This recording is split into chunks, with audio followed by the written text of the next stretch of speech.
여러분 안녕하세요. 말씀 묵상입니다. 우리는 찰스 스펄전 목사님의 설교를 통해서 마태복음을 읽고 묵상하고 있습니다. 자, 오늘부터는 새로운 본문으로 들어갈 텐데요. 마태복음 17장 8절의 말씀을 오직 예수라는 제목으로 설교했던 내용을 읽고 묵상하도록 하겠습니다. 먼저 본문의 말씀을 읽겠습니다. 제자들이 눈을 들고 보매 오직 예수 외에는 아무도 보이지 아니하더라. 아멘. 자, 이제 스펄전 목사님의 설교를 읽도록 하겠습니다. 오직 예수. 자, 이 두 단어만으로도 충분한 설교 본문이 될 것입니다. 베드로가 모세와 엘리야와 함께 계신 주님을 배웠을 때 주여, 우리가 여기 있는 것이 좋사오니 라고 외쳤습니다. 마치 예수님하고만 있는 것보다 예수님과 모세와 엘리야와 함께 있는 것이 더 좋다는 것을 함축하듯이 말입니다. 자, 그의 생애 속에서 그리스도께서 변모되신 모습을 보되 율법과 선지자들을 대표하는 인물들을 함께 보는 것은 틀림없이 좋은 일이었습니다. 그것이 그 특별한 경우에 그가 볼 수 있는 최고의 광경일 수 있습니다. 그러나 일반적인 일의 경우로 볼 때 그처럼 장엄한 황홀경이 제자들을 위해서 좋지 않을 수도 있었습니다. 베드로 자신이 금방 그 광경이 사라지는 것을 보았습니다. 빛나는 구름이 그를 덮었고 하늘로부터 음성이 들려왔을 때 다른 두 제자와 함께 베드로도 심히 무서워하게 되었음을 우리는 발견합니다. 결국 베드로를 위해서 가장 좋은 일은 주님의 변모되시는 모습 때문에 과도하게 긴장하는 일도 아니었고 나타나서 예수님과 함께 있었던 그 위대한 두 영혼들이 함께 있는 즐거운 모습도 아니었습니다. 오히려 동등하게 영광스러우면서도 흥분이 덜한 오직 예수님과 함께 있는 일이 그에게 가장 좋은 일이었습니다. 형제들이여, 경우에 따라 믿음의 힘을 새롭게 하기 위해서 황홀하고 흥분하게 하는 체험들과 취하게 하는 즐거움들이 쓸모 있다 할지라도 매일 그런 것들이 오직 예수님과 고요하고 즐거운 일상적 교제를 누리는 것만큼 선하지 않다는 사실을 확신하시기 바랍니다. 그것만이 모든 그리스도인의 삶의 독특한 표지가 되어야 합니다. 제자들이 예수님과만 산기슭에 오르고 예수님과만 함께 무리들에게 돌아왔을 때 그들은 모세와 엘리야와 함께 그 산 정상에 있었을 때와 똑같이 선한 무리들 중에 있게 된 것입니다. 예수 그리스도께서 평상복 차림으로 계실 때는 그 옷이 빛처럼 환해지고 얼굴이 해같이 비추던 변화산 상에서처럼 제자들의 눈을 현란하게 하지는 않겠죠. 그럼에도 불구하고 우리 주님은 그런 경우에도 여전히 변화산 상에 계시는 것처럼 아주 영광스러우셨고 주님과 함께 있는 사람들에게는 변화산 상에서와 같이 아주 유익하셨습니다. 제자들이 평상시의 모습으로 계신 예수님을 배울 때 광채로 빛나 보이시던 때와 똑같이 그들에게 유익하였습니다. 결국 오직 예수가 모세와 엘리야와 함께 계신 예수보다 더 나은 셈입니다. 평범한 예수님, 매일의 그리스도로서의 오직 예수, 사람들 중에 행하시는 그 사람이신 예수, 제자들과 은밀하게 교제를 나누는 그 사람 예수가 우리가 이 지상에서 몸을 입고 있는 동안에는 탁월한 위엄을 드러내시던 예수님의 모습보다 더 낫습니다. 오늘 아침 오직 예수만 보이신 것에 대하여 집중하면서 그 정황이 한량없이 중요하고 기쁨에 찬 모습임을 생각하고자 합니다.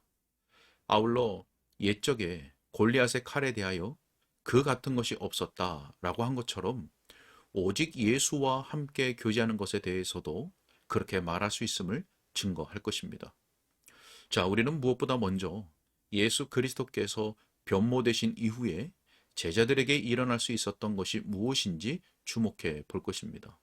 둘째로, 실제로 일어난 일에 대해서 생각해 보겠습니다. 그리고 세 번째로, 우리가 간절하게 바라는 일이 오늘날 우리 말을 듣는 자들에게 일어날 수 있음을 말해 나갈 것입니다. 자, 첫째로, 예수님의 변모되신 모습을 보았던 세 제자들에게 일어날 수 있었던 일이 무엇인가를 살펴보겠습니다. 자, 일어날 수 있었던 일 중에서 네 가지를 살펴보겠습니다. 첫째로 상상되는 바는 그 거룩한 산 위에서 제자들은 자기들과 함께 하는 자를 아무도 보지 못했을 것이라는 점입니다. 그들은 모든 것이 다 사라지고 자기들만 남았다는 생각을 했겠죠. 구름이 덮었을 때 심한 두려움이 그들에게 임하였습니다. 그때 그들은 눈을 들어 전체 광경이 녹아 공중으로 흩어진 것과 같음을 발견했습니다. 모세나 엘리야나 예수님도 보이지 않았습니다. 그 경우 제자들은 아주 민망한 공경에 처했을 것입니다. 마치 잔칫집에 맛나는 음식을 맛보기 시작하였는데 그만 갑자기 거기에 차려진 음식이 다 쓸려 없어지는 것을 본 사람들처럼 말입니다. 아니면 수정같이 맑은 시원한 물방울 몇 방울을 보았는데 그만 자기들의 눈앞에서 그 샘이 금방 말라버리는 것을 본 사람들과 같이 말입니다. 그들은 그날 산을 내려가면서 질문을 던지거나 가르침을 받지 않았을 것입니다. 왜냐하면 그들을 가르칠 선생을 모시고 있지 않았을 것이기 때문입니다. 그들은 산에서 내려가 허다한 무리를 대면하고 귀신과 싸울 참이었습니다. 그런데 그들은 사탄을 이기지 못하고 오히려 군중들 앞에서 사탄에게 가만히 서서 패퇴당하였습니다. 왜냐하면 그들에겐 자기들을 위하여 나서서 악한 영을 쫓아내주는 대장이 계시지 않았기 때문입니다. 그들이 서기관들과 바리새인들에게 내려가서 저희가 던지는 대답하기 어려운 질문들로 당황하게 되었고 저들의 아는 척하는 소견을 이겨내지 못하였을 것입니다. 왜냐하면 그들 중에 전과 같이 지혜롭게 매듭을 풀고 혼란으로 아우성치는 상황을 종결짓는 분이 계시지 않았기 때문입니다. 그들은 목자 없는 양이나 세상에 홀로 남겨진 고아들처럼 되었을 것입니다. 그리고 그들에게 변모된 예수님의 모습을 본 그날은 이후부터 불행한 날로 여겼을 것입니다. 왜냐하면 그 모습을 본 뒤 그 광경에 생각이 고양되고 크게 기대감으로 부풀어 올랐다가 갑자기 모든 것이 물거품처럼 사라져 버렸고 남은 것이 하나도 없었을 것이기 때문입니다. 안타깝습니다. 완전하게 된 의인의 영들의 형상을 보고 그러한 모든 영들의 위대한 주님을 본 그들이 혼자 남게 되고 그런 영들과 함께 가졌던 놀라운 교제가 영원히 없어져 버렸기 때문입니다. 사랑하는 형제자매 여러분, 이 세상에는 그와 같은 일이 실제 일어났으면 하고 바라는 사람들이 있습니다. 아니, 우리 자신들도 그들 중에 끼어 있었습니다. 설교나 복음적 제도나 하나님의 말씀을 읽음으로 잠시 기뻐하며 마음이 고양되고 더 숭엄한 능력을 높이 쳐다보았는데 그만 모든 것이 다 끝난 후에 기쁨이나 은혜가 전혀 남아있지 않고 설교를 들었던 모든 것이나 잠시 즐거워했던 모든 것이 다 사라져 버립니다. 어쨌든 매일의 삶의 갈등 속으로 아무것도 가진 것 없이 들어가게 된 셈이죠. 그 광경은 전체가 놀라웠습니다. 그러나 그것뿐입니다. 모세도 엘리야도 예수님도 남아있지 않습니다. 여러분이 본 것은 기억합니다. 그러나 후회스럽게도 아무것도 여러분에게 남겨진 것이 없습니다. 실로 우리에게 때때로 일어나는 이 일은 복음을 들으나 복음의 진실을 깨닫지 못하는 이 경건하지 않은 세상의 일반적인 습관이요, 운명입니다.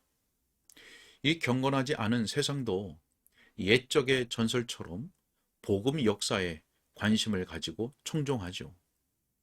이적 시대의 이야기들을 경외심을 가지고 잘 듣습니다. 경건하지 않은 세상도 아주 옛적 사람들의 영웅적 행실을 존경합니다. 그러나 경건하지 않은 세상은 그런 모든 광경 중에 오늘날을 위해서, 일상적인 삶과 보통 사람들을 위해서 무엇인가 남아있다고 믿지를 않습니다. 모세를 알고 있고 엘리야도 압니다. 그리스도도 알죠. 역사의 한 장면을 장식하고 사라져버렸던 그림자 정도로 압니다. 경건하지 않은 세상은 그런 것들 중 어느 하나라도 남아서 영구한 영향력을 가지고 현재 사람들의 마음과 영을 감동시키는 것에 대해서는 하나도 알지 못합니다. 모든 것이 왔다가 다 사라져 버렸고 존경받거나 경외심으로 추앙되던 모든 것이 그때뿐이고 더 이상 아무것도 아니라고 생각하는 것입니다. 현재에 영향을 미치거나 복을 주는 국면에서 남은 것은 하나도 없다고 생각합니다. 예수님과 그의 복음도 왔다가 갔다는 것입니다. 있었던 사실을 있는 그대로 잘 회상할 수 있습니다. 그러나 어떤 현인인 채 하는 사람에 따르면 신약 성경 안에 있는 어느 곳도 이 진보된 시대, 계몽을 받은 19세기에 영향을 미치는 것은 없다는 것입니다. 우리 시대에 사는 사람들은 그보다 훨씬 더 높은 경지에 올라섰다는 것입니다. 형제 여러분, 그런 식으로 만족해할 수 있는 사람들이 윤리적 유물이나 영적 환각이 어우러진 예배를 견디게 내버려 두십시오. 우리에게는 그런 식의 예배가 곤고함 그 자체가 될 것입니다. 오직 우리는 예수님의 이름을 찬미하면서 우리에게는 주 예수 그리스도께서 함께 하신다고 말할 수 있습니다. 바로 오늘 그리스도께서 우리와 함께 계시고 세상 끝날까지 우리와 함께 계실 것입니다. 그리스도의 존재는 옛 고대에나 멀리 떨어진 곳에 국한된 사실이 아닙니다. 그리스도께서는 성령님으로 말미암아 그분의 교회 안에 실제하십니다. 육신의 눈으로는 아니지만 우리는 그분을 뵈었습니다. 육신의 귀로는 아니지만 우리는 그분의 음성을 들었습니다. 육신의 손으로는 아니지만 그분을 부여잡았습니다. 참된 양식인 그분의 살과 참된 음료인 그분의 피를 먹고 우리의 생명을 지탱합니다. 바로 오늘 우리에게는 우리 친구 되신 예수님이 함께 계시고 그분에게 우리의 비밀을 알려드렸습니다. 그분은 우리의 모든 슬픔을 지십니다. 우리는 그분의 비밀을 여전히 우리에게 계시하고 계시며 우리를 인도하사 하나님의 마음과 하나님의 이름을 알게 하시는 교사이신 예수님을 모시고 있습니다. 예수님은 우리와 여전히 함께 계시며 우리에게 힘을 공급하고 계십니다. 우리는 그분의 능력 안에서 여전히 능합니다. 교회 안에서 예수님께서 주권적으로 왕노릇하심을 고백합니다. 또한 그분이 우리에게 주시는 모든 충분한 구원을 받습니다. 교회는 머리가 잘려져 있는 그런 존재가 아닙니다. 교회의 머리가 교회와 생명이 있는 연합을 이루며 교회 안에 거하십니다. 예수님은 우리에게 결코 실체가 없는 신화가 아닙니다. 다른 사람들이 예수님을 아무리 그렇게 본다 할지라도 말입니다. 그분은 떠나가 버린 그림자도 아니며 의인화된 영웅도 전혀 아닙니다. 교회의 활동 자체 속에 그리스도께서 계십니다. 물론 다른 사람들은 그리스도를 보지 못합니다. 우리도 육신의 눈으로 그분을 뵙지 못합니다. 그럼에도 불구하고 그분을 믿음으로 말미암아 말로 할 수 없는 영광의 충만을 누리고 있습니다. 우리가 삶을 영위해 나감에 따라서 우리의 종교가 하나의 꾸며진 이야기로 녹아버려 단순한 감상에 지나지 않거나 생각 이외에 실제하지 않거나 꿈이나 환영처럼 실체가 없게 되는 그런 일은 결코 우리에게 일어나지 않을 것이라고 저는 확신합니다. 모세가 가버릴 수 있고 엘리야가 떠나가 버릴 수도 있습니다. 그러나 예수 그리스도께서는 우리와 함께 우리 안에 거하십니다. 또한 우리가 예수님 안에 거합니다. 그런 일이 영원토록 계속될 것입니다. 오늘은 여기까지 읽겠습니다. 네, 제자들은 모세와 엘리야와 또 변모하신 예수님이 함께 계시는 황홀한 광경을 보았죠. 그러나 이런 황홀하고 흥분하게 하는 체험들이 아무리 쓸모있다 하더라도 그런 것이 오직 예수님, 매일의 예수님과 고요하고 또 즐거운 일상적인 교제를 누리는 것만큼 선하지 않다는 것을 오늘 말씀을 통해서 보았습니다. 모세와 엘리야는 떠나가 버릴 수 있습니다. 그러나 주님은 오늘 우리와 함께 계시고 성령님으로 말미암아 우리 안에 그리고 그분의 교회 안에 계시며 세상 끝날까지 함께 하십니다. 우리 또한 예수님 안에 거합니다. 설교를 듣는 여러분, 오직 예수님과 일상적인 교제를 누리고 있습니까? 그것이 여러분이 그리스도인이라는 표지로 나타나고 있습니까? 자, 우리 아버지 하나님께서 우리로 날마다 구주와 동행하게 하시는 은혜와 복이 우리의 매일의 삶에 가득하기를 소원합니다. 기도하겠습니다. 살아서 역사하시는 하나님 아버지, 오늘도 주의 말씀을 듣게 하시니 감사합니다. 하나님, 우리 안에 살아계시는 우리 주 예수 그리스도, 그리고 우리와 함께 세상 끝날까지 함께 하시겠다고 하신 우리 주 예수 그리스도, 오직 예수님과 우리가 날마다 개인적이고 일상적인 교제를 누리며 살 수 있도록 우리를 인도하시고 도와주옵소서. 성령의 역사로 말미암아 우리가 그리스도와 동행하는 복된 삶을, 매일의 그러한 삶을 살아갈 수 있도록 도와주시고 인도하여 주옵소서. 주님께 덕하옵고 예수님의 이름으로 기도하옵나이다. 아멘.